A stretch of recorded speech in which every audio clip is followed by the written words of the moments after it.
Welcome, everybody, to episode 5 of Talking with Friends. I am Josh Shernoff, and I'm here today talking with my friends. First, we have my brother, the one, the only, the animator extraordinaire, Fred Shernoff. Fred, thanks for being back here to talk with us. Hello.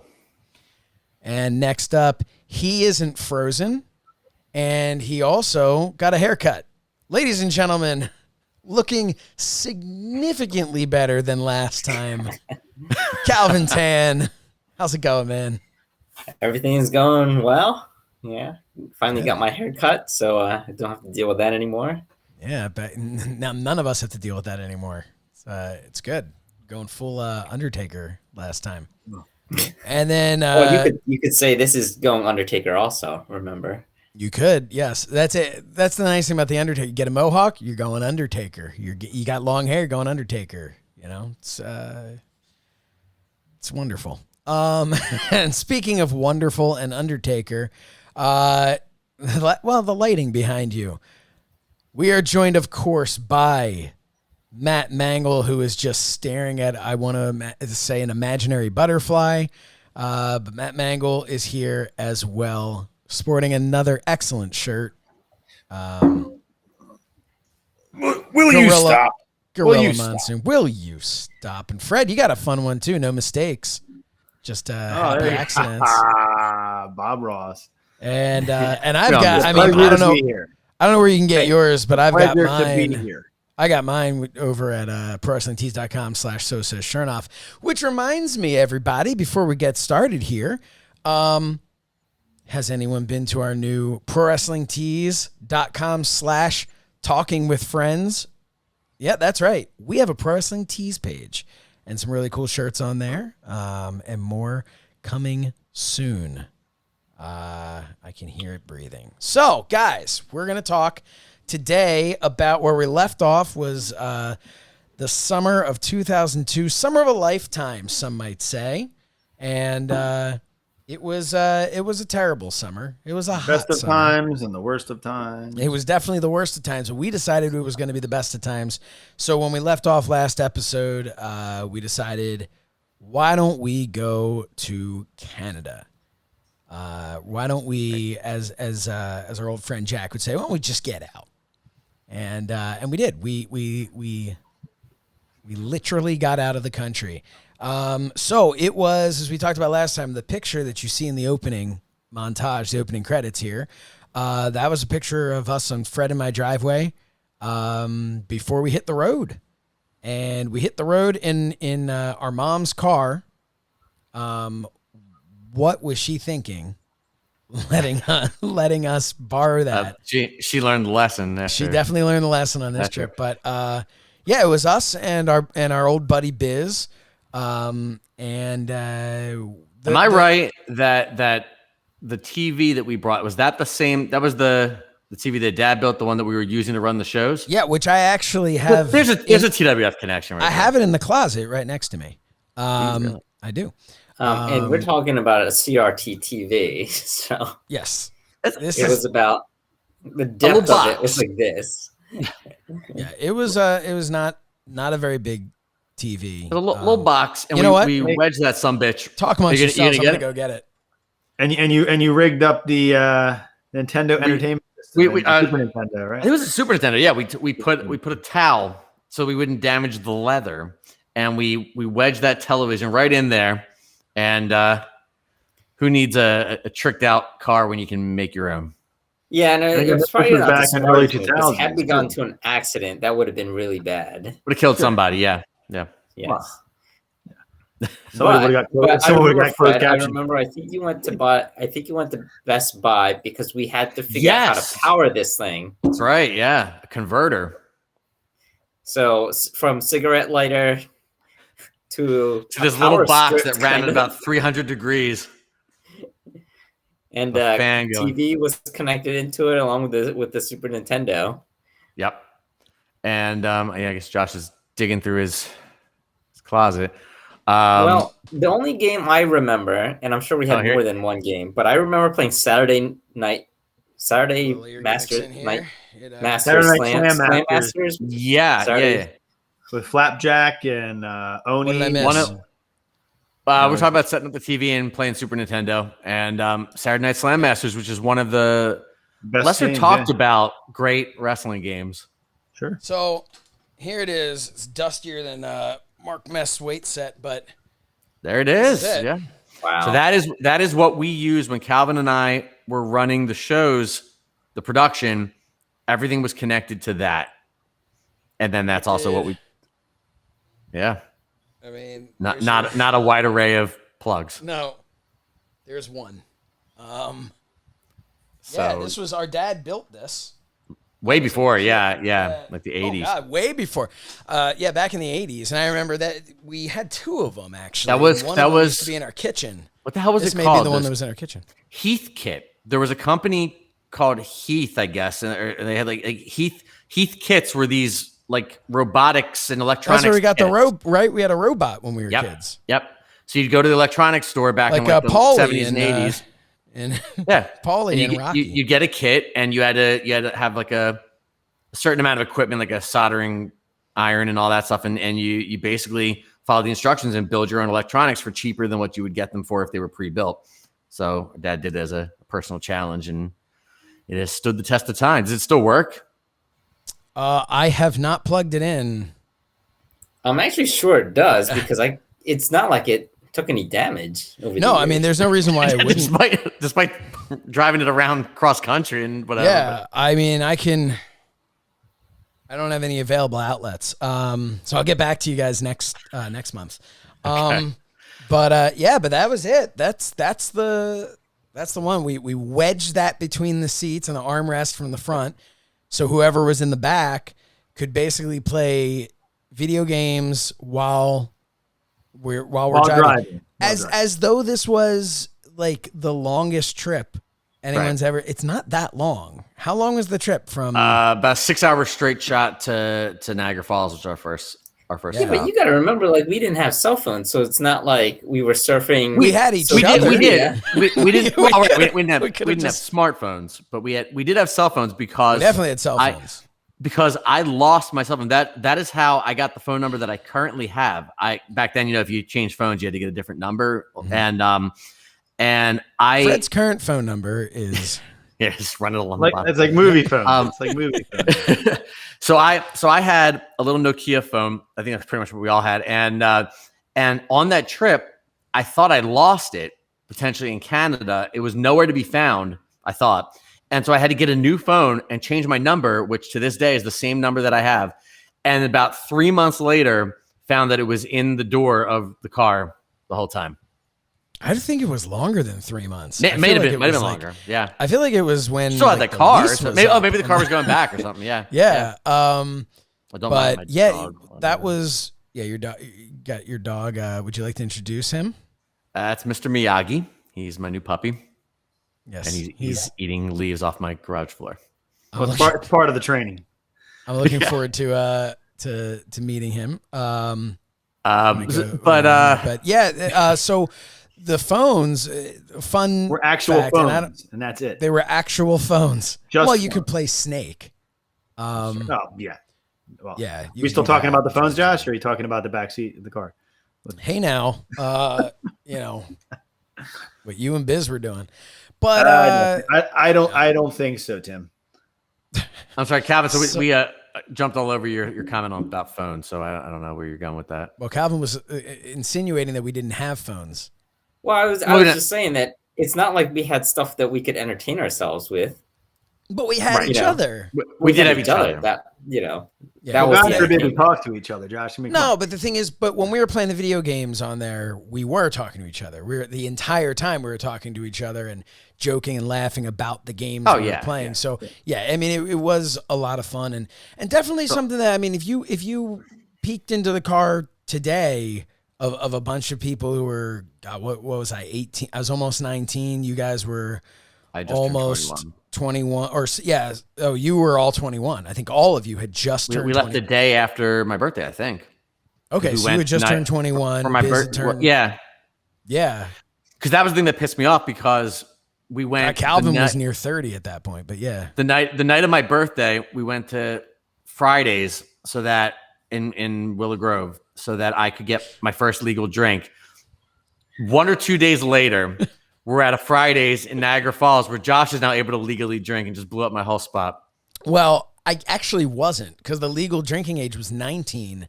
Okay, yeah, because, you're right. Because all of you were 21 and had ID that you were 21, there was just this, when I'm like, yeah, I'm 19, there was this assumption like, well, why wouldn't he be, right? Like, why wouldn't he at least be this age? But yeah, I was also a month away from being 19, so God, those days are gone. But anyway, so in the front seat while people were playing in the back, so we had someone who was assigned to drive. We were in a rotation, and someone would have to navigate. And I think there were like flawlessly. Oh yeah. There were GPS systems back then, some standalone Garmin. systems, and Garmin. Yeah, we didn't have any of those yet. They had just started to come out. No, not like when you had it. I remember there's a quick side check here. A couple years later, Fred had one of the Garmin GPS little things that like would sit on your dashboard. Little sandbag would sit on the dashboard. Yeah, it had a sand scrotum. It sat on your dashboard. Yeah, and had a couple of things in the car like that.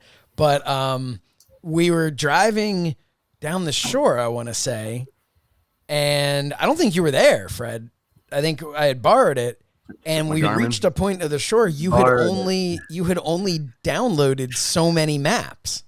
You could only fit 100 megabytes worth of maps at a time. Yeah, we're like, well, why don't we go over here then? Which was really only like a 20-minute drive. But we get to a certain point, and I'm looking at the map, and I'm driving, and I'm like, the world's ending. This is it. It starts going. Well, the whole screen cut off, and it was just starting to get like this blackness was getting closer and closer. This abyss, if you will. This crisp part. It's like in video games, they call that like the fog of war. Right, right, you can't see beyond. You can't see beyond. Yeah, well, that's when we drove right into it. But anyway, so before that, what I don't know how old our listeners are, but if anyone was driving back in the early aughts or born. Like if you were born then, well, we've got a lot of someone was born in 2000 or whatever would not know from this. I don't think I'm talking about. Oh, okay. I'm gonna say no, they don't. I don't feel like they know. If you were driving and going on a trip of any sort in that time period, the high tech way to do it, which replaced the old folded maps in the glove compartment, was MapQuest, and you would go on and you would put in your destination and you'd print out the maps of where you were going. So when I planned this trip, and I did the bulk of the planning, what I had to do was plan point to point from we're going to go to the hotel. From the hotel, we're going to go to dinner. We're going to go to this activity, back to the hotel. Every single step of the way, I had to MapQuest it, and we had a folder full of MapQuest directions in order. So the problem was, the limitation of that was that I forgot to print like just a general map of the area of the cities that we'd be in. So all we had was the limited turn by turns. And if you missed that turn, or if God forbid we decided to change our plans, you're screwed. You're screwed. And that came to bite us a few times. Yeah. I do want to say we have about 25 listeners based on previous episodes from Canada. So hello. Hey, yeah. Oh, well. So for the people actually watching this, it would kind of look like Waze if you just did the turn by turn. That's right. But on actual paper. On paper. I print it out. Right? So no map, an just actual turn piece left, of paper. Go, printer, 10.4 miles and then turn left at this road. Kind of an deal. actual piece of paper, though. So and from dial-up internet, you'd have to go on there and print that. They would abbreviate the directions. So the first problem we ran into, it was smooth sailing until we were approaching the border. We're getting around Niagara Falls, New York, and I believe Josh was navigating for me. Yes, I think, and told me. All I know is I can hear Matt Mangol's voice behind me. So yeah. Correct me if I'm wrong, but I we'll get to that part later. It was something like you need to take the RT. You got to take the RT, and I had no idea what the hell he was talking about. Here's the thing. Roots. The MapQuest, and this is something that these guys have been ribbing me about for 20 years. The MapQuest at one point referred to right as RT. Also referred to the word route as RT. Or route. It got a little confusing. Or route or route, yes. It got a little confusing. And I don't remember which one it was. I think I would say you got to turn onto the RT, and you're like, what's the RT? And I'm just reading. I'm a very literal person, so I am reading this directly from the map, and I'm saying the RT. I don't have the ability to Google, what does RT on MapQuest stand for. I'm just yelling this, and it became a thing. So at this time, I remember it's a direction. It has a turn after it, Josh. Dude, I don't know. It was a very stressful summer. I was going through a lot emotionally. I was very stressed with the TWF, and which Fred, yeah, you were gonna say something. I was gonna say I want to point out, because of what I think is gonna come shortly, that this was me driving and Josh navigating, and Josh made a mistake to which we all had a good laugh. It didn't go that way. If I guess later on when we have video of that, Fred. In fairness, I didn't have a good laugh when I was navigating, and I certainly didn't have a good laugh when I was driving. It's on video. That's what I was getting at. Yes, as a youth, I was a little hot-headed. I was a teenager, and I could get easily riled up. Not like today, where I'm pretty calm, cool, and collected. I am. I really am.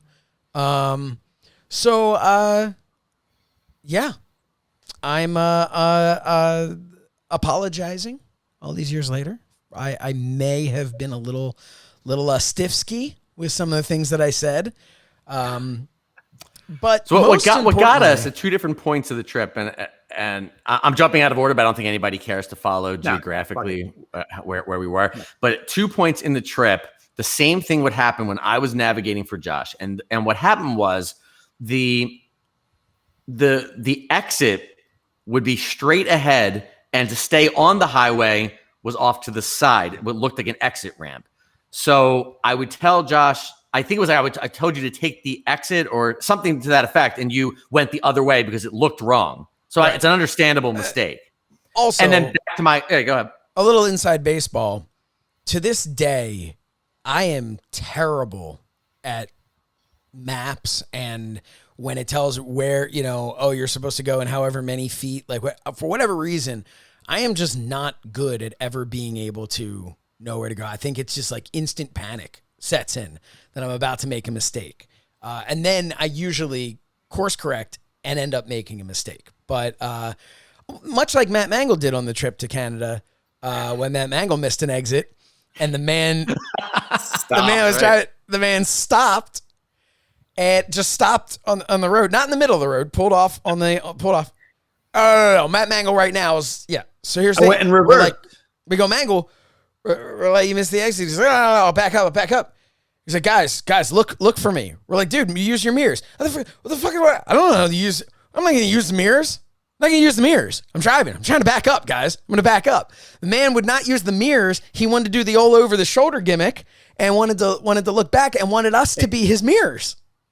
God forbid there's 6 eyes in the back. I got 2 mirrors. There's no backup camera. Oh, okay? But nothing bad could happen when you've got 4 other people. Hey, I'm raking the eyes right now. All right, listen. Oh, all right.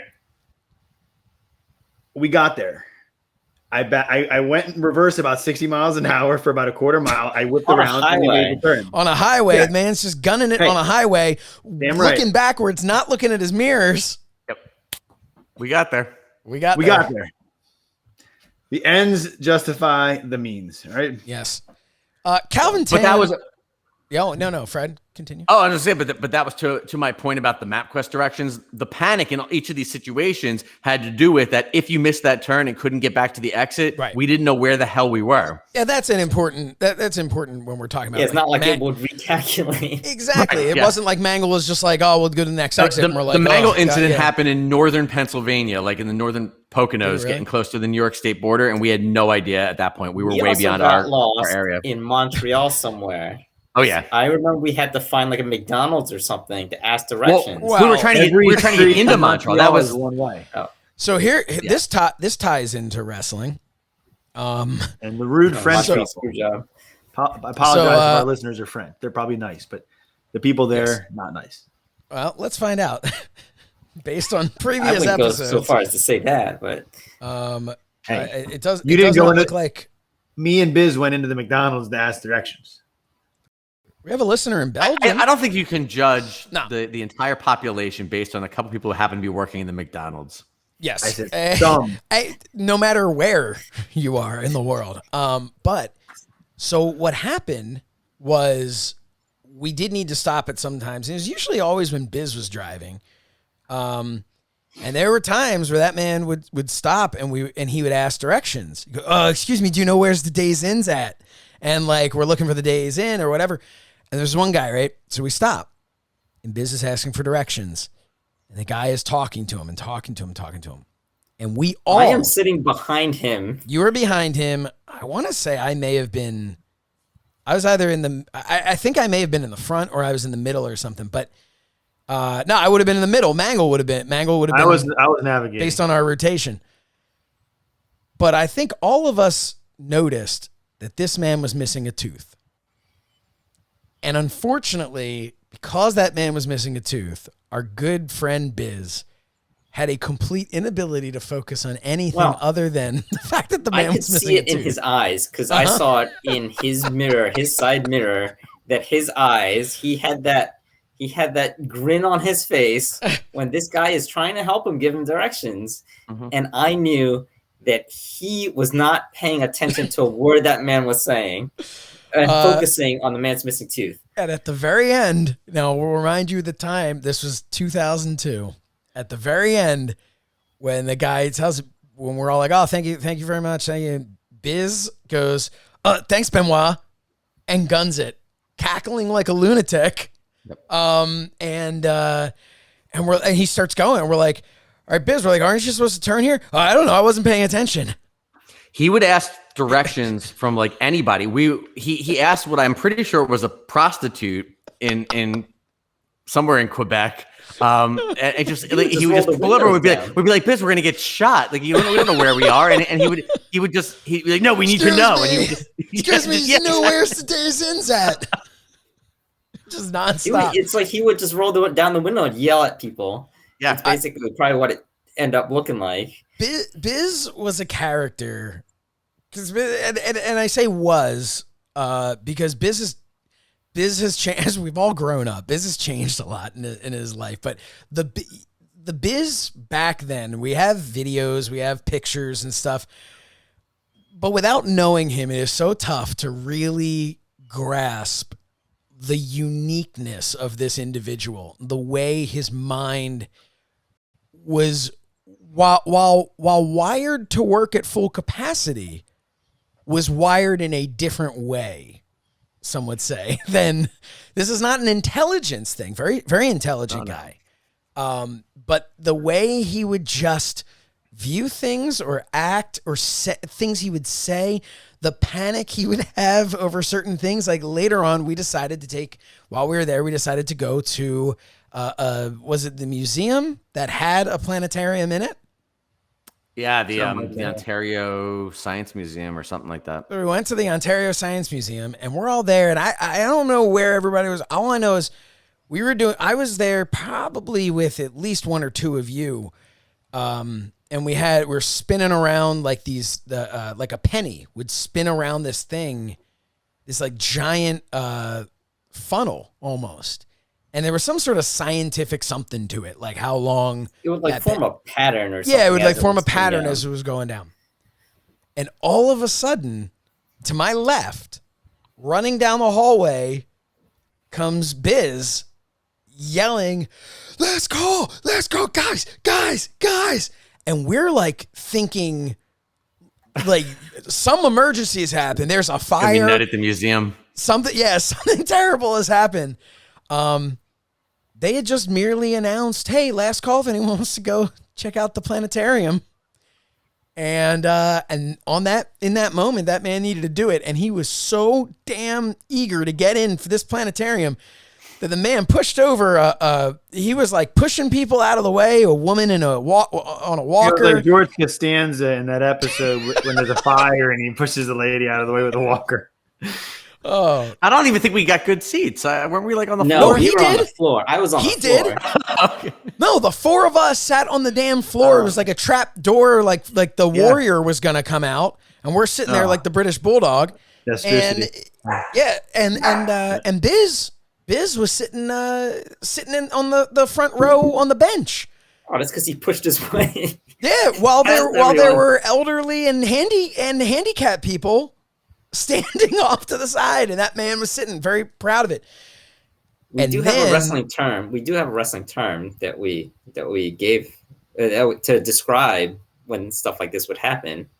Yeah, is when he would be running wild, kind of like when wild. Hulkamania would run wild on you. Bizomania would run wild all over you. Do you think he'll be upset if we make a T-shirt? So no, but then we're all watching this planetarium thing, and all of a sudden, there's this kid, like a few rows behind Biz, so it's going to his mom's, going, hey, look, looks like a phoenix.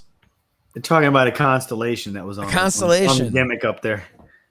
It looks like a phoenix. And About 87 times. That was it.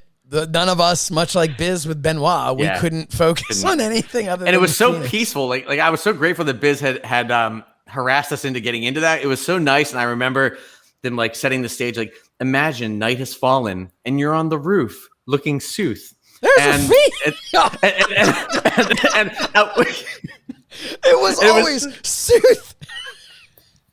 And I was having such a good time, and then this Phoenix thing I'd like started, to and then apologize to our anymore. Canadian friends. No, look, our Canadian. It's a shoot. That's what actually was said. water, right? So it's okay. Oh, you know? what? Water. Yeah, we say water. So, I'm sure everybody listening. There's Philly accents all over this thing. Yeah, we have no idea. We're like we're talking, like, but yeah, no, but they just kept going, and they just kept saying sooth, and it just. Yeah, it's one of those things where it tickles you, and you say to yourself, "All right, that's inappropriate. You can't laugh at the way somebody's saying." Well, now for us, it was probably the equivalent of like Jericho saying again. For the first time. Yeah, it seemed like, because again, and I'm, for lack of a significantly better term, the way that was normal to us. Obviously not the normal way to speak, but our norm from our area outside of Philadelphia, where we're from, with that accent that we're familiar with, that we consider normal. This woman was speaking, and it sounded, quote unquote, normal to us until she'd hit the thing like sooth, much like Jericho. And Jericho's talking, it sounds like from anywhere America, until he says about, or he says again, or anything, certain things that, although again, I don't know that that's a Canadian thing. That might just be a Jericho thing. It's Triple H. Triple H. Triple H. But no, I remember the trip fondly though, and we got stuck once. I'm trying to think, like, there's a lot of stories, but because nobody cares about the bulk of it or whatever. But I will say there were a couple of highlights. The one was when go ahead. We all put on S shirts, the superstar shirts that I had back in the day, which now there's the So Says Shernoff shirt available now at ProWrestlingTees.com/So Says Shernoff. We all decided to go and film ourselves just walking around. We're like, and this is just, I don't know what we were thinking. We just thought it would be funny. Nobody cared. No one could have cared less. Like it was Fred. I don't believe even came with us. We went across the street to. I was reading in the hallway. Yeah, with like there were like a bunch of kids there or something too. There was some sort of like, I don't know, some youth group, and I thought some of the counselors were attractive, and I was hoping they would just come wandering down the hallway. I'm glad you brought it up because I was going to say you weren't sitting in that hallway to get fresh air. You were. In I was wanted them to positioning see myself what kind for of what a man you were. I was sure they were going to come back, and they didn't. They locked all the kids in the rooms and said goodnight, and that was it. They're going to come back and they're going to be like, "Who is this guy sitting reading in the hallway? I should invite him in." We got to get to know him. Yeah, I got to get to know him and his probably also superstar shirt. So Calvin Tan, a memory from Canada. Memory would be that we got stuck in a parking garage emergency exit, thinking we were trapped in there. Sortie, yes. So who wants to paint this picture for everybody? Calvin Tan, you want to paint it? I'm not a good painter when it. Fred, we were coming out of that underground mall that runs through a lot of Montreal, right? Like they sort of like underground city. Yeah. And we were trying to figure out how to get out of there, and we couldn't find like a proper exit. And then I don't remember. It was Biz who I think it's Biz. When it started there, started yelling, "We gotta go sortie d'urgence or something like that." Sortie d'urgence, sortie d'urgence. Urgency, just like last call. Yeah. We did that, but towards the door. And then we went through the door, it closed, and there was no lock on our side. There was no handle. It locked behind us, and there was no door handle. You couldn't. There's no door handle. Which we realized that we had taken an emergency fire exit, and it said at the top of the stairs that if you open that door, it was going to trigger the fire alarm. And so we had to make a decision of whether we were going to stay there forever. But let's talk about the time in there. So right off the bat, one of my favorite parts, Matt Mangol. Otherwise, Matt Mangol, very mature guy, cool, calm, collected, very much on top of things. But in that moment, when that door closed and he saw the other thing that had the alarm, that man starts panicking. But he doesn't want anyone to know he's panicking. So he's just kind of pacing back and forth, going, shit, wonderful, great. Shit. Perfect. Nah, awesome. Great job. Nah, good job, Josh. I'm like, the fuck did I do? He's, no, good, great. And then he's like silent for a little. And then he hits us with the, dude, I got to check in with my parents at some point today. We're like, what? Mangol, how long do you think we're going to be here? Well, there was no signal in there either. It was all cement. No, that's the thing. There's no signal on our phones. Anything. Mangol's starting to panic that like it's going to be like 20 hours later and his parents have been like, we haven't heard from that yet. Like, what's going on? But like, and I kept saying like, guys, why don't we just open it? And everyone's like, well, you're going to set off the alarm. And I kept saying, it's like, well, so what? And it's like, well, you can't set off the alarm. It's not an emergency. I'm like, it's an emergency. We're stuck. That is the emergency. If the alarm went off, we were going to run for it. But which also made no sense because the thought, when you really break it down, we got locked in a thing. It's an emergency exit. We can't get out. So if the alarm goes off and like and everybody's going like, oh, the police is going to come. The police will come. And it's like, but if they came, we go, well, look, we thought this was an exit and the door closed. So I was like, the alarm's not an issue. It's not, and then eventually. I guess you convinced us. So after about 10 minutes that felt like an hour, we decided, probably even less than that. We decided to leave. It's probably like 2.5 minutes. We decided to leave and we're ready, like all like whispering each other, like, all right, we just got to run for it. And we have no idea what's on the other side. And we open the door into the lobby of, I think, a hotel. And I wish that we could get that security camera footage as we come creeping out like we've been underground for a year, and like we're adjusting to the light. And I did notice that door was busted. Yes, that is true. Calvin was like, it's busted. I don't think it's right. The alarm did not go off.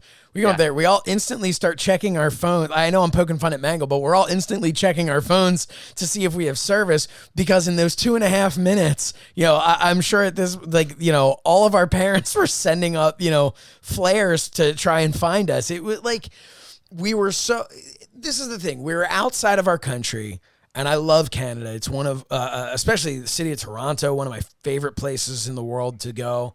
I think But also we're out of the could country, and there's this constant correct me. worry that, especially there, because people not everybody spoke English, and it was a little Correct me if I'm nerve-wracking. wrong, and like obviously there was like little things like the West Virginia trip or something like that, but for the most part, this was the biggest trip that like any of us had ever done without like a school or our families or something like that, where we're like on our own, and we chose We're to the adults. go to a different and we went to Right. a different country, so we Yeah. didn't ease into this whole independence thing, and No. it was a lot.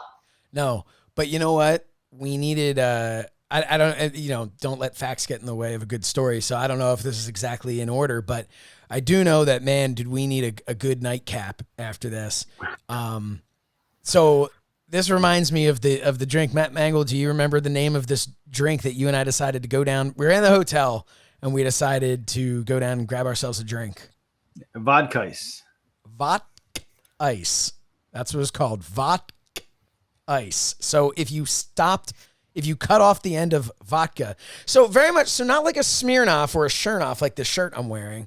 But we thought that was our thought. We're like, okay, well, this is going to be like a Smirnoff ice or something. Cause none of us have ever been big drinkers, from all the way from, like I just don't care for it. Calvin, I think, will literally die if he has too much. Man is just straight up allergic to it. You ever want to see Calvin get plastered, have him sniff a beer. That much of it. That's it. Man's just his Used to body. sit there when Calvin was 21 before the rest of us, and we'd go out to dinner, and he'd sit there with like with like a, what do you call it, Smirnoff Ice or one of those kind of drinks, and he would be nursing the one drink and just be like, we'd come over like, Calvin, what's going on? It's been a fun night. A newsflash for everyone: I am the oldest one here. Yes, Calvin He is. is I know most people are who are watching this are going, "Oh, Calvin, I wonder if maybe one of them babysat him when they were younger." No, Calvin is older than all of us, but that son of a bitch found the fountain of youth. Because if you're looking at that picture in the beginning and going, "Wow, they just photoshopped a current picture of Calvin in with that picture of them from 2002," no, it's just Calvin. Yeah, so Calvin is older, but at this point, like we'd said before, everybody was 21. I was 18 and almost 19. So, but yeah, so Mangol and I got this, and apparently vodka ice was not like, so here's the thing, we don't really know what happened, because all I know is we woke up the next morning. I do not remember going to sleep, and there was still a decent amount left in our bottles. And we were just, I don't know if we were just really tired, but it kind of became just a running thing of the vodka ice. And, what happens in Canada stays in Canada. Yeah. Vodka up. I'm going to see, now that I can, I'm going to look up and see. Like a vodka ice. Vodka.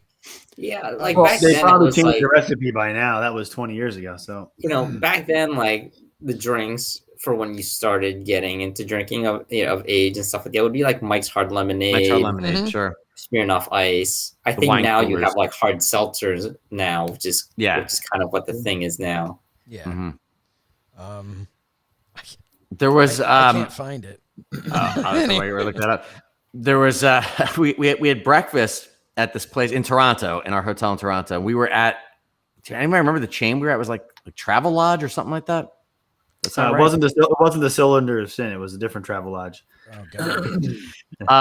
I think it might have been, but we were young. We weren't staying at the finest establishments, but we were staying somewhere outside of Toronto. It was like north of the city, and there was a restaurant in the hotel, so we get breakfast there. And one morning, Biz ordered brown toast. Brown toast. So they bring him wheat bread toasted with butter and everything, and he looks at it and goes, "Excuse me, this is not what I ordered." And the guy comes over and he's like, I remember the waiter was very cool and like talked to us every day and all that. And he's like, "What's the matter with it?" And he's like, "You ordered brown toast," and he's like, he explained that what he wanted was white bread toasted until it became brown. So toast. So again, when we say that man thought of things in a different way. Yep. Yeah, that's very similar to how, say, like one of our children would describe something. Right. Yeah, there was Bro, that. did we ever say why we decided to go to Canada? It was cooler. Like I mean, we was a thought really hot we thought it summer. would be cool to do, but it was extremely hot all summer, and Canada, which often even in the summer runs kind of chilly, like in the 60s and stuff, was like a perfect like high 70s, low 80s. It was really nice. But there was also the aspect of we had decided, because this was in the thick of our wrestling fandom and being a part of everything, we had decided that we wanted to check out the WWE Canada store. That's right. Yeah. Which was, where was that? Niagara Falls. Niagara Falls. With like the pile driver, Which we did not go on that. We did that not ride, go on. yeah. I think it may have been shut down by that point. But that's right. We went to Ripley's, believe it or not, and I got that picture with that the 1,000-pound suit. It comes up like 20 years ago today on Facebook. I'm like, oh. Man, that's a great picture. Oh, yeah, I got that one. I got the Amish. I got the Irish Amish beard going on there. The Beyond chin strap. Well, then the other thing. Hold on. We're sitting at Fridays. Just hold on a second. We're sitting. This is in the very beginning. That was our first night at Niagara Falls. Yeah. To say the area was posh would be a lie. Kind of grungy, kind of like That's the appeal of Niagara Falls, the tourist trap, and it's. But Canada, gleaming, shining, like as if it's heaven and you're in hell. But we're sitting there at Fridays. We get our food, all that stuff. We're sitting there. Power goes out. All right. Then it comes back on. We get our bill, and it's like twice as much as it is in America. Yeah, so, and I mean, well, there goes half of all of our budget for the trip. I know Fred was hot about the fact that we went to what? Oh, about the drink. You were hot about the fact that we went to Fridays. Why was I? But we were because you didn't want to, because we go to Fridays every day, pretty much. This is the kind of thing I would like to do, though. Like, I don't know. I thought you were hot about it. It's possible. I'm not sure. It might have been half hot. But it was. We didn't realize that everything there was super expensive because it was a tourist trap. It was not. I must have been. You know what? I must be mixing it up because of the drinking thing. Yes. Yeah, you were hot about the drinking thing. And then the other part was we were going to the parking garage. I think it was the first hotel. We're driving around, couldn't find. Yeah, so we went to Niagara Falls for the evening, and then after dinner and going to WWE Canada, we went from there, got back in the car, and drove the couple hours to Toronto. I think that's we're driving around the parking garage over the stinkiest body of water. Remember that? Lake Ontario. Lake Ontario smelled. How do you remember these things? Well, bad back then. The QE whatever highway goes around Lake Ontario between Niagara Falls and Toronto. Yeah, dude, we've done it many times. But I still only remember about. I've lived in my neighborhood for over half a decade, and I only know like 2 street names. So, we met a couple characters along the way. They don't know it, but we know it. There was a guy in some kind of a lumberjack vest and jorts. Meandering around, like scoping out people's cars in the parking garage. We dubbed Canadian DeJesus. We didn't dub him anything. Matt Mangol dubbed him Canadian DeJesus. Is that guy right down there? Day later, Shotgun Jimmy, who would cross the street at about -1 mile an hour, hold up a lighter. So Shotgun Jimmy was a weird one. And then this was a dude. Yeah, he's walking down the street. We're all parked, and again, like we don't. We're in traffic, and he would just come out there in a way that you would like expect him to be like asking for, like to come like to each window, like asking for a donation or something like that, like panhandling. Yeah. But the dude instead, like Mango said, he has a lighter, like a little Bic lighter, and he's lighting it, and he had a cup. Didn't he have a Dixie cup? Yeah. With the bottom cut out, and he's just doing it, looking like he's shooting people. Shotgun Jimmy. Which doesn't age well. It wasn't good then. It wasn't good then either. It's the people in the car going, what? And then Biz saw him as a great guy to ask for directions. And then we also went to the casino, Josh, where you ran out of money. No, Fred ran out of money. That wasn't me. Fred ran out of money. That was in Montreal. You had to eat something. Remember that, Josh? I always have to eat something. No, we put together something that you had to eat for money. for you. No, we- that may have been at a different time. That yeah, was, whatever we ate in the casino did not agree with us. But Oh, we'll talk about that. Yeah, maybe I did have to eat something. So there was a casino No, somewhere we in used to do Montreal. things. Oh, hold on, Fred. Oh, not to go step ahead. all over your toes, but Yeah, we Are we sponsored by Discover Card for today, Josh? By the way, certainly not. That was my. No, but we used to do a thing where like it wasn't that I needed the money; it was a cheap way of getting a dessert. I would say things like, remember there was the at Fridays they had the. Are we sponsored by Fridays? They had the brownie obsession, yes. And so I had done a. There were a couple times where I was like, where it was like, if Josh can eat the entire brownie obsession, we'll pay for it. No, it was like, well, that was the first time it was, we'll pay for it. And I did. So then it was like, I wanted you guys to do it again. It was like, can you eat it without using your hands? So I just went right in face first. There's a picture somewhere. I don't know where that is. But there's a picture somewhere. Man. But yeah, brownie obsession. Oh, now I'm hungry. That'll help my dad. So the casino, what happened with the casino was, that was actually, I think, one of the times, that might have been the Benoit thing when Biz was asking for directions, that we, the casino was, you had to go up a bridge and like take an exit off the bridge, like and wind around down to a little island, and which was kind of cool. And there was a casino there, and I only brought with me a Discover card because this is in the early days of building credit and everything, and I had no money. And for some reason, Discover saw fit to give me a much higher credit limit than someone my age should have been entitled to. So I thought, if I'm going on a trip and I won't run into any problems, but I did, because Discover wasn't accepted in most places in Canada, including the casino. That was so I couldn't gamble. The problem. So you didn't really have anything else, and you're kind of robbing from Calvin to pay Matt. It was you're trying to figure out what to do here,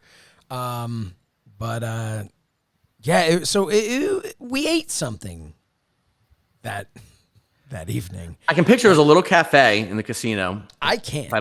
I can picture it very clearly and standing in line, but I don't know what we ate. So some kind of like croissant something. When I go on trips and things like that, like this, I went to Scotland with a group of friends, and the same thing I've done every time we've taken trips. I always have somebody that I can rely on, that I know they know where we're supposed to be. We talked about how this was the first trip we took as grown-ups, but I've never really, like, now I have a wife. So, like, I have someone I can rely on so that I can just kind of, as our good friend Sassy Mike Molassie would say, bop around, not really knowing where I am or what's going on. The side effect to that, like, while it's really, like, refreshing to not have to be that worried, I'm just like, oh, okay, I'll go wherever Fred says. The side effect is I don't have like very clear memories of where we were, what we were doing, because I was kind of just doing my thing, and also I think I was getting hit in the head a lot that summer when we were doing TWF. So a lot of stiff shots from Mangol, but no, there he is. Will you please? Mangol's working a match with himself. For those of you who are listening. By the way, if you're only listening, go to Mind of the Meanie, the YouTube page, youtube.com/Mind of the Meanie, and watch this. It's so much better to watch. You see Calvin Tan's green.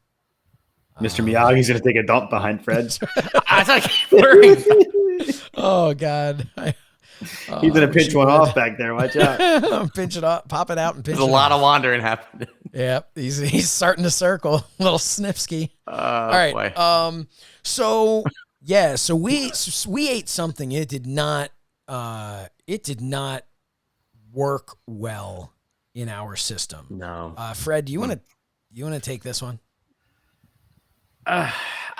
We ate something that did not agree with us, and that in our family that is not an uncommon occurrence. But we had no stomach medication, no Pepto-Bismol or Imodium or anything that would help in any way.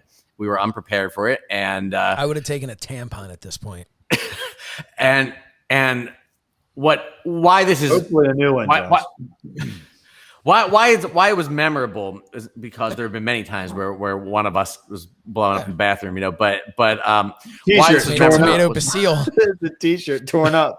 Why this is memorable is because I remember being in the car on the way back to the hotel. Sure. And I think Biz was driving. Shernoff Brothers Plumbing will clog that shit. We're on the way back, and I remember telling Biz like I'm basically like whipping him like a horse. Like we gotta move it along. We gotta get and Biz is probably, I don't even know this, but he's probably just like, I don't care. I'll get there whenever I get there. I mean, he's good at that. He's zipping around the traffic. He's an expert driver. Yeah. And about the time we get back, I'm just waiting. Like all I care about is getting to the bathroom in our hotel. And by the time we get in there, Josh goes, Fred, are you really gonna need that for a while? And I'm like, yeah. And he's like, oh, cause I'm not feeling so good. And I'm thinking, all right, we have a conflict of interest now. You gotta work a match before you earn the right to go to the bathroom. So what ended up happening was we had a tag team in the bathroom where one of us had to go in and was allocated like 2 minutes, and then the other one would start pounding on the door for the hot tag, and we had to pinch it off and swap places. Dude, first of all, there wasn't much pinching. This was like trying to catch a mudslide with a thimble. It was not. This was a bad situation. Look, and yeah, Fred, we would just tag in, tag out. Josh, you get an AC Slatered it while he's sitting there. Start talking to him. Put your head on his shoulder. This is basically what Mangol's providing us while this is happening. Mangol's sitting there going, and then occasionally, dude, oh man, that stinks.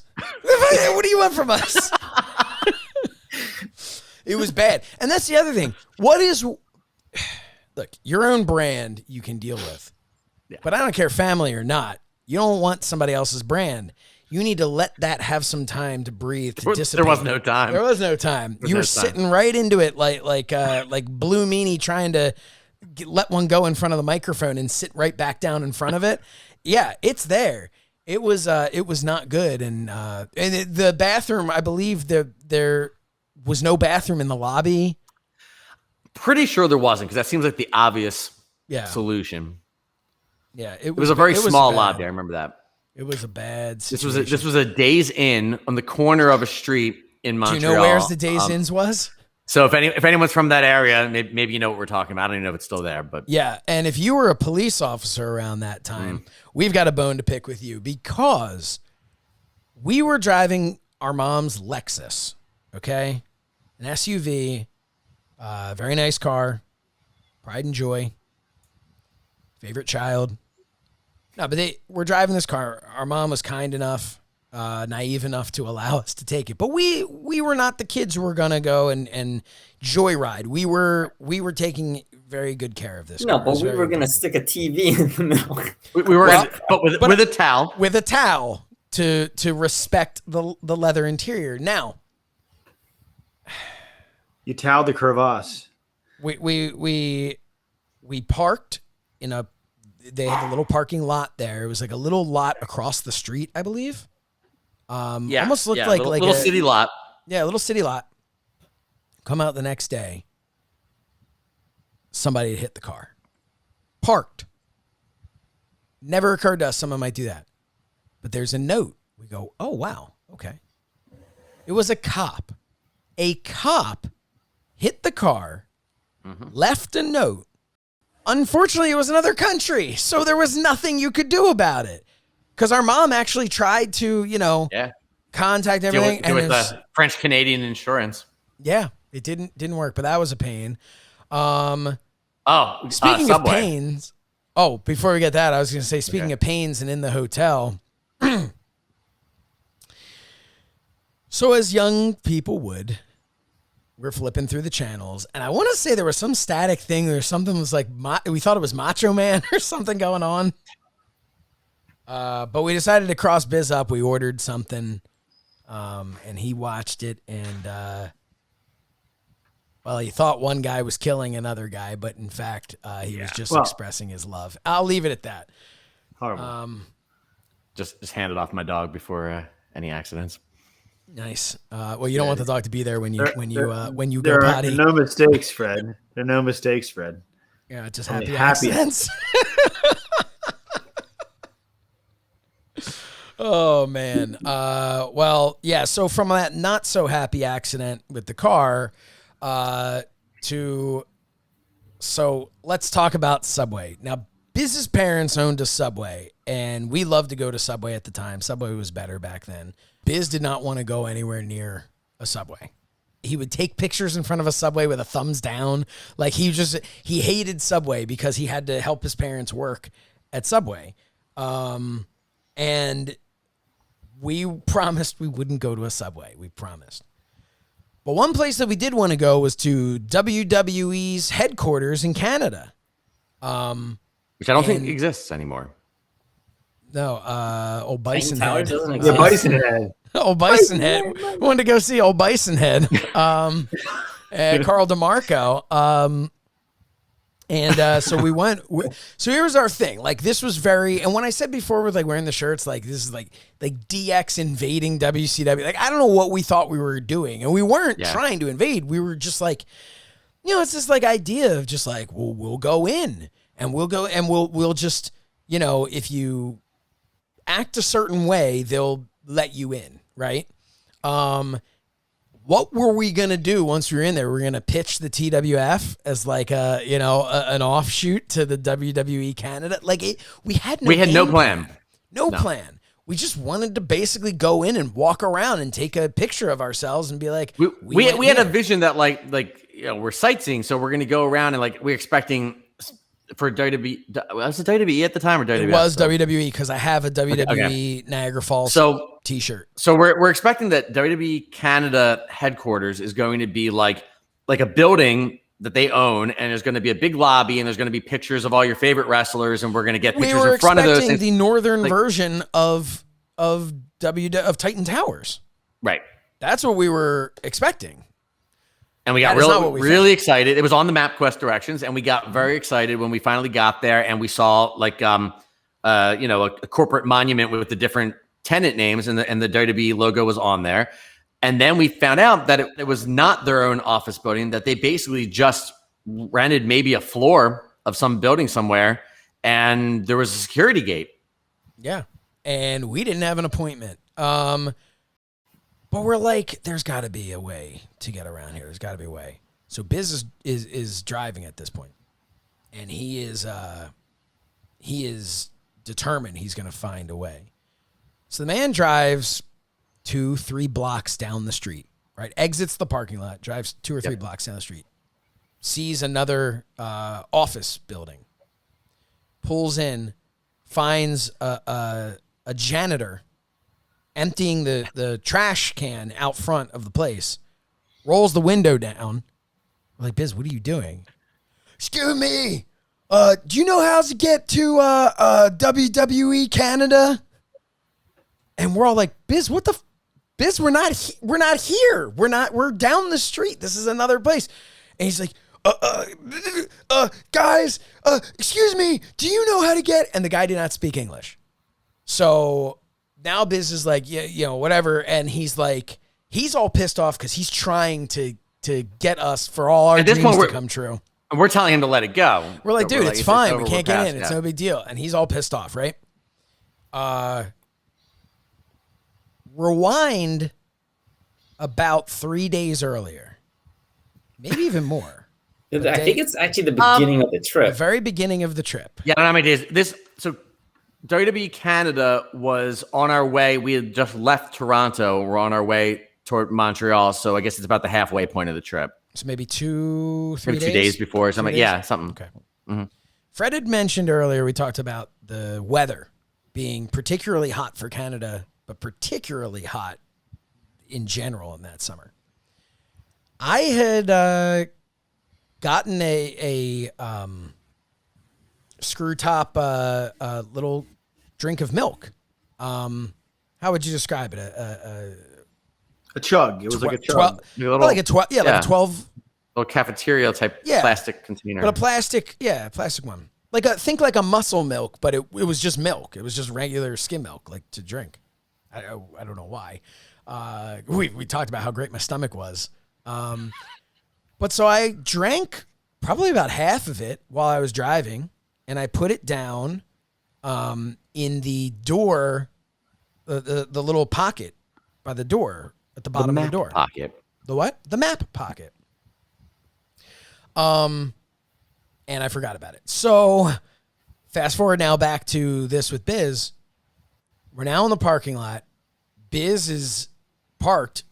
We're telling him, we're like, dude, you can't do this. This is a completely different building. This is a completely different street. This is, for all we know, we've crossed over a county line at this point. You can't just ask this guy. And I made the mistake, and we're all telling him, he's getting pissed off. I said, Biz, this would be like going to Subway and ordering I can't remember. It was from Fridays. It was a dish from Fridays. It was the one I used to get all the time. I don't remember what it was. It was some sort of like pasta dish. Do you remember? It had like... Oh, yeah. Like a chicken... it's not important, but I just, I don't know. Somebody Googled the 2002 menu of Fridays.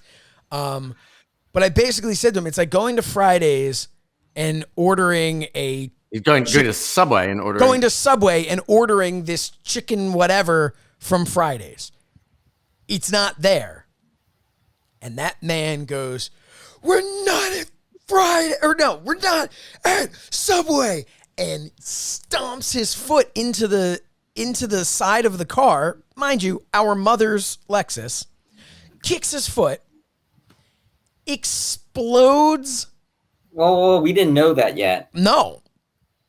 All we know that is there's a very bad smell. All of a sudden, as they say, Granny had her sour belches. It was not good. It was bad. It was not good. It was rancid. It was horrible. And we're all like, all of us are just instantly like, what the? And then Biz is like, I didn't do anything. We're like, Biz, what did you do? I didn't do anything. We're like, you did something. And that's when we discovered I had left that milk there. So now he's blaming me. It became my fault. I'm like, it's my fault for leaving the milk there, but never in a million years did I think somebody was going to stomp it. You're going to curb stomp my milk in the... Yeah, kick the lid off of it. Kick the lid off and went everywhere. So we had to stop somewhere to get napkins to clean this up. And the first place we see is a Subway. And that's where we went. And he was so pissed off. And he had to clean it up with Subway napkins. Which it's poetic justice. Keep in mind, it's no longer really liquid. No, it was hard. It was terrible. Because it curled. So it was. I mean, we're basically able to clean it up and get the smell out, but it was like just yogurt you left on a heater. So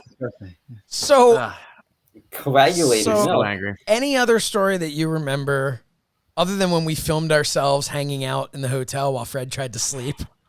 Other than that. Well, we did see a couple wrestlers, did we not? Or one wrestler on the way back. Titan Towers, yeah. On the way back, we decided we're gonna go to Titan Towers. We scrapped one part of our trip because we were burned out. It was a lot of traveling, and we were having a good time, but it was it just been a long summer, and Josh and I were arguing about a lot of things, to put it nicely, and Biz was very depressed. He was going had been going through a breakup, I think, not that long before, and was still kind of so we were having a good time for the most part, and we didn't want to push it too far. So it was in the MapQuest directions. We were supposed to be spending a night at Lake George on our way back down through upstate New York, and we decided to scrap that and make a stop in Connecticut.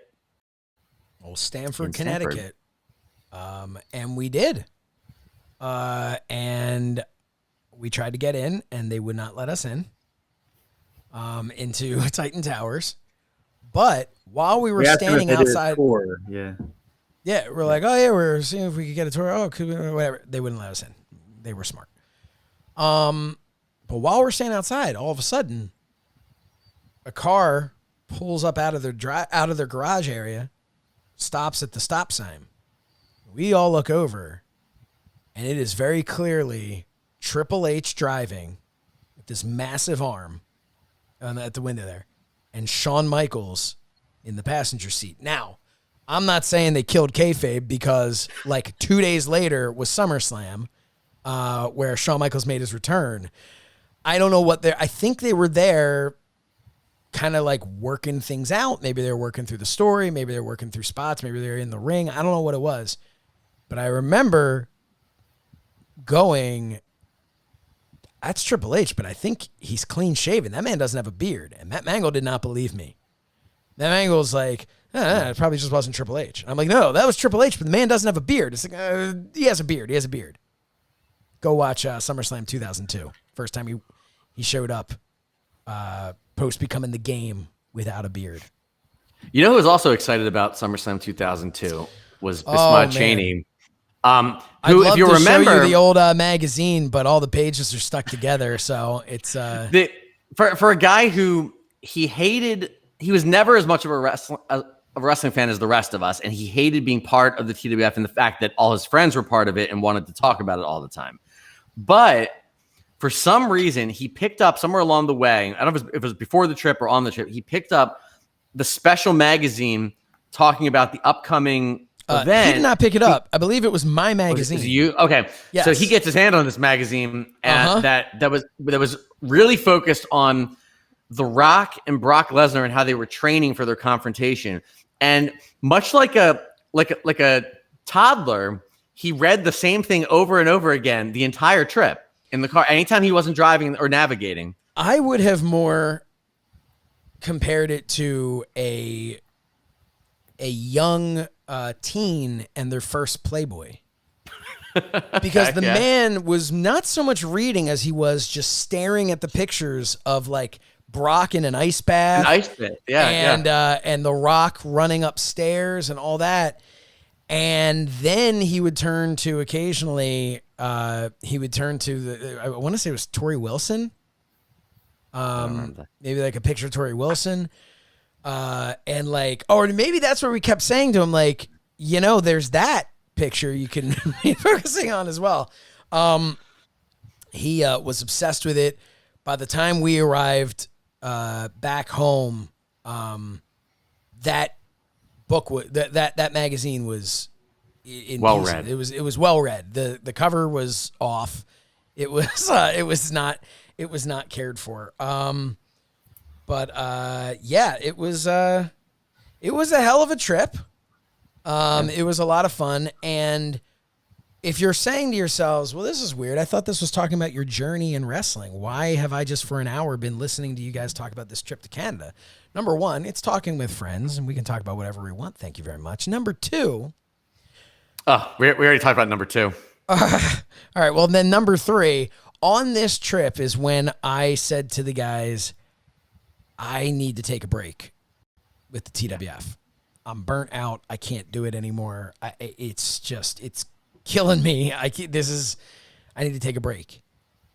Also on this trip, I filmed, as you've seen, if you're watching this, I'm sure you've seen footage from when I had my camera to film. Fred and I had our camera there. And Matt Mangol had his own camera, but no matter who was filming, Matt Mangol was narrating to the Doc and Bill Bain as though we were going to show this to the Doc and Bill Bain, constantly just like, no. Oh, hey Doc, this one's for you. Never showed it to them. Because what they needed in their lives was to sit down and watch a video of our trip to Canada that they weren't on.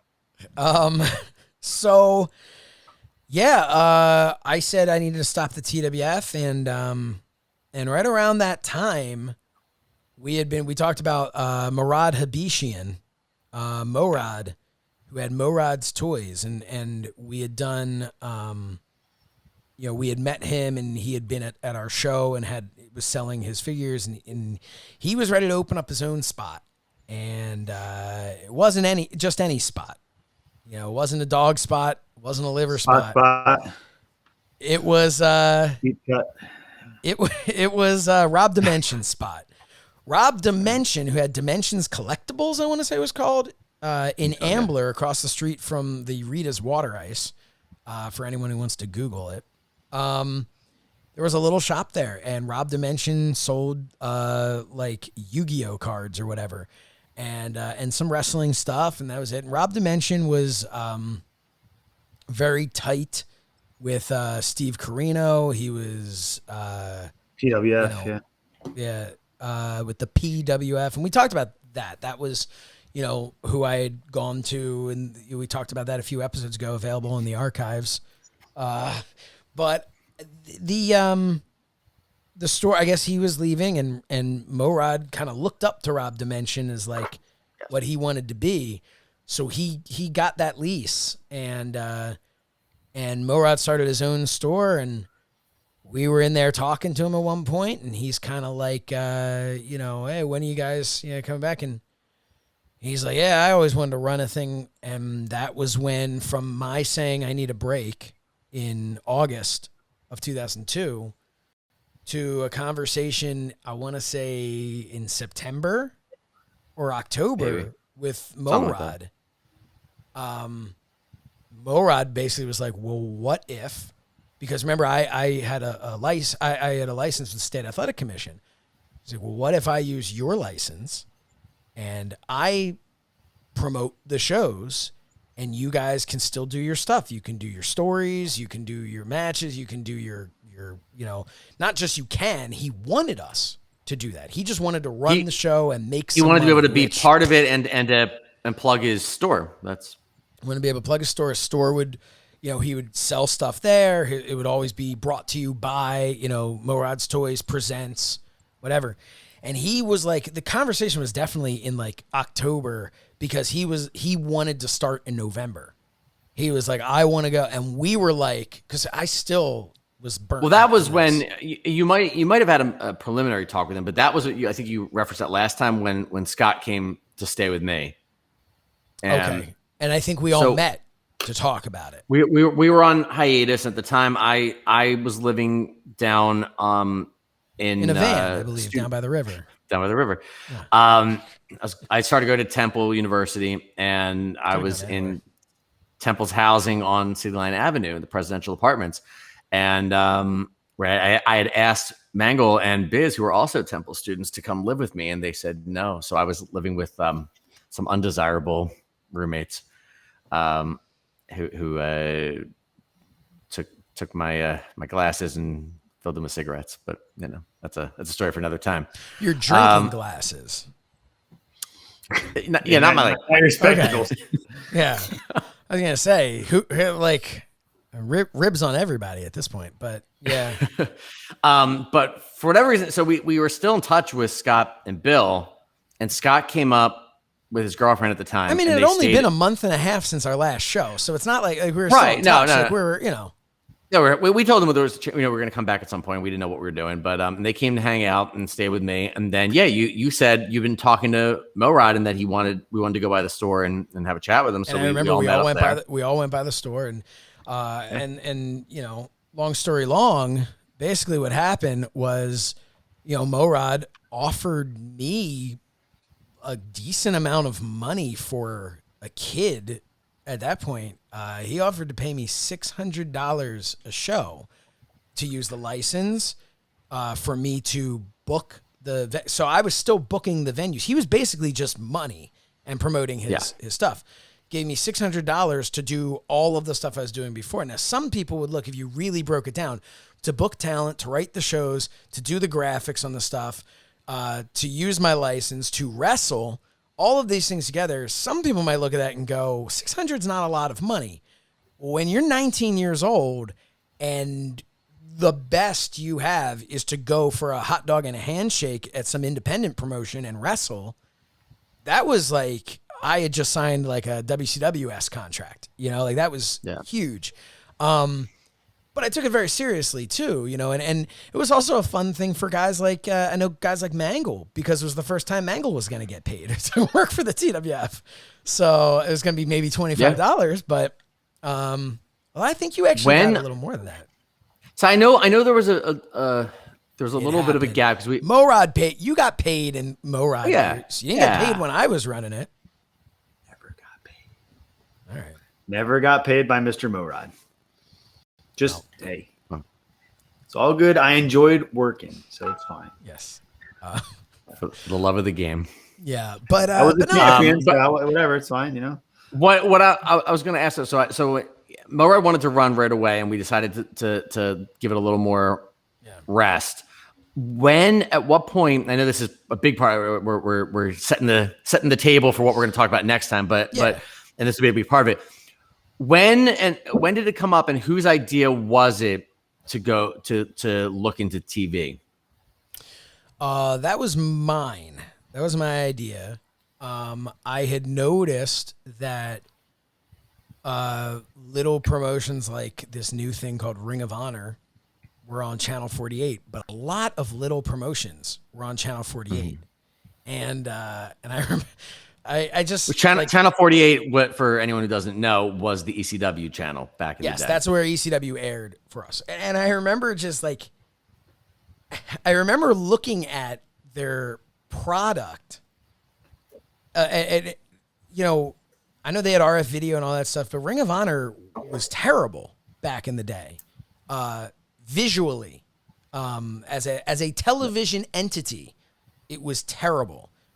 In ring, I would venture to say what we were to videos at that era in independent wrestling is what they were to in-ring wrestling. Sure. As good as we were with videos is as bad as they were with videos and the graphics and all. And as good as they were with wrestling was as bad as we were with wrestling. But again, like we said before, we were trying to be a pocket WWE. We were trying to be sports entertainment because we knew, because that's from the very early days of the Teenage Wrestling Foundation. That was our bread and butter, was that we could put on stories and we could create characters and we could, entertain in that way. We could put on matches, but you weren't getting CM Punk and Samoa Joe, out of me and Mangol. You get a good match, but you weren't getting like that style of match. So, but I looked at it and I said, our product's better. We've got like opening videos. We've got, entrance videos forever. We have all this. We're doing a TV show and we're not airing it anywhere. And a lot of the time too, I was a little bit burnt out and just kind of wrap things up to set the stage. But I was burnt out from everything that we had done, but I was also, from an ego standpoint, it's a tough thing when you look at yourself. When this was my life, my whole life was wrestling, and I felt like I had peaked at 16 at Beyond the Grave. And we've talked about that many times. I was always chasing that feeling, and here you are at, 19, which felt like 20 years later from 16 to 19, that felt like decades. But for me, I needed that. I wanted to be that guy who was in the newspaper, that guy where people are like, holy crap, like, how did this kid pull this off? And to me, I was just like, what can I do to make people go, holy crap, Josh has still got it. The ability to just randomly do something that no kid should be able to. I was like, well, what if we go on TV? And I contacted Channel 48, and I contacted a couple places, to be honest. And Channel 48 is the one that bit, and that was a fucking headache for another time. But yeah, on the next Talking with Friends, I think we'll talk about the Morad year, 2003. We ended up coming back in January of 2003, which featured a ladder match between myself and Mangol, and probably the best crowd I think we ever had in that era of the TWF, and new lights, it was a whole different production, and it was cool, and it led to TV, and it was again, much like everything else that we've done here in the scheme of the wrestling business, in the scheme of life in general, none of it was really that impressive or that important. But when you look at it from where we were and who we were, it was another really incredible milestone for this thing that started as a bunch of kids, you know, wearing airbrush t-shirts because we didn't have wrestling gear, you know? So it's, I think this gets into a fun story, an interesting story. And this is where some names come in and Sure. things kind of expand from there. But gentlemen, anything else? Some closing thoughts, Calvin Tan, closing thoughts on everything we talked about in this episode. Just that if you are ever in the situation where you can take a road trip with a bunch of your friends and you don't have that much responsibilities, that you should go do it. Yeah. Because, out of, you may have some frustrations on the trips and stuff like that, but all those make memories, and those memories you'll never forget, and you'll get stories out of them, and, it'll just be something that you'll always remember. So if you ever have that opportunity, I encourage you to take it. Very well Nowadays, said. if you make a wrong turn, the car will reroute. Well, yeah. Yes. It'll be far less stressful than it was, and you can play every Nintendo game ever right there on your phone. Well, it was a great time period. I'm glad that we did it, and it was something unique that just kind of came out of nowhere. But I miss those times. It was different. I think all of us kind of something comes up and it spurs a memory. Now that's almost 20 years ago. But the fact is, where my phone is right now. Anyway, but take a trip with your friends. Put your effing phone down. Yeah. And other than just maybe one time a day checking it, don't even run the GPS off of that if you can. Just put it down. Take 2-3 days. Let the trip happen. F the phone. All right. You might get some cool things out of it that last for a long time. So I think everyone's so absorbed by this, forgetting they're going to miss stuff here on their phone. No, put it down and just interact with your friends and go and do something. It's a great point because you know who you're not taking that We trip didn't with? have that All the stuff. people on Twitter. Yeah. Be with the people that you're with. I mean, God, that's a good lesson for every day in general in life. But yeah, it was really, and then Fred, we'll get to you, but it was, I look back on it again, like we talked about, I was very stressed out. Fred and I were at odds a lot of times, but you look back on it and you can look back on it with rose-colored glasses, or you can look back on it for what it was. And what it was one of those things where, us old folks will always tell the young kids, oh man, one day you're going to look back and you're going to wish that you'd done this or wish, I wish as unbelievably happy as I am in my life today, my personal life, my professional life, I could not be in a better place, but there is nothing like having that, as Calvin mentioned, no responsibility, that time period. And it was before social media, before all that crap. We weren't, because years later we would take trips and a lot of the focus would be, let's get our pictures and let's get them right up on Facebook. Yeah. Let's get them right, and you look back now and it was such a great time for as scary as it was in the sense that if we were locked in that stairwell for, 2 weeks, we were kind of screwed. But there was something really nice about not really having access to, we were on our own and we were exploring and it's a memory I look back on very, very fondly. And I hope it's a memory that one day, once all our kids are grown and stuff, we can, maybe when we're in our 60s, we can go and do it again sometime. Sure. Fred, what are your memories? No, I agree. I agree with everybody. I think it was a great trip, and I think we did obviously a lot of other trips too over the years. But I think that that original one was the one that cemented our friendship. I think that like we had been forming, and we've talked about how all of us met and everything. But there were as a group we kind of united over these various incarnations of TWF, and I think when around the time we were putting the office together and doing all those things, we really connected in the way that I think from that point on that we would always connect the way we still do to this day. Anytime that any of us are together, and I think that. But it was the trip to Canada that was the first time we really like put that in motion. That we weren't working on a project or something, that we just were able to like let loose and have fun and make memories that way. That's a great point. That's a great point. I never really thought about how much that trip did kind of solidify our friendship. And I am glad that all these years later, I am able to talk with those friends. Thank you all for joining us here. If you would be so kind to check us out on social media. You've all been great following all of us as individuals, but this poor little measly show, at the TWF show on social media, go give it some love. We see how many people are watching this and listening to this, and it's way, way, way more than are following us on Twitter. But if you would follow us as individuals, I'm, of course, at So Says Shernoff. Fred is at Frederick Shernoff.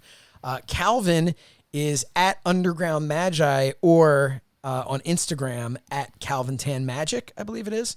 Mm-hmm. And then Matt Mangol's at Mangol Strength. Also, I implore you to go to YouTube. Maybe you're watching this on youtube.com right now. Number one, hit subscribe. Number two, while you're in the mood to subscribe to things, type in Personal Training Unlocked and go on YouTube, find Personal Training Unlocked. If you're saying, but how will I know if it's the right one? It's going to be Matt Mangol's face. That guy right there. Matt Mangol's there, okay? He is giving you free advice. He doesn't work any spots on there. He's just giving you free fitness advice. So go show him some love over there and hit subscribe. We appreciate those we know some already have. So go do that. And yeah, I guess we'll be back next month to talk a little bit more about this. And spoiler before next month, I think, knock on wood, we're all supposed to be seeing each other in person this month. That is correct. Yeah. So we have not all been together. When was the last time we were all together? My wedding. So November of 2019. 2019. So we have not all been in the same room with each other since November of 2019. But hopefully by the next time you see us on here, we will have all been in the same room together. So again, social media, follow us on social media so you can see that picture. Because we will take our phones out for that one moment when we're all together, just to take that picture to post it to social media. For Matt Mangol, for Calvin Tan, for Fred Shernoff, I am Josh Shernoff. We will see you next time that I get together and spend some time talking with friends. Bye now.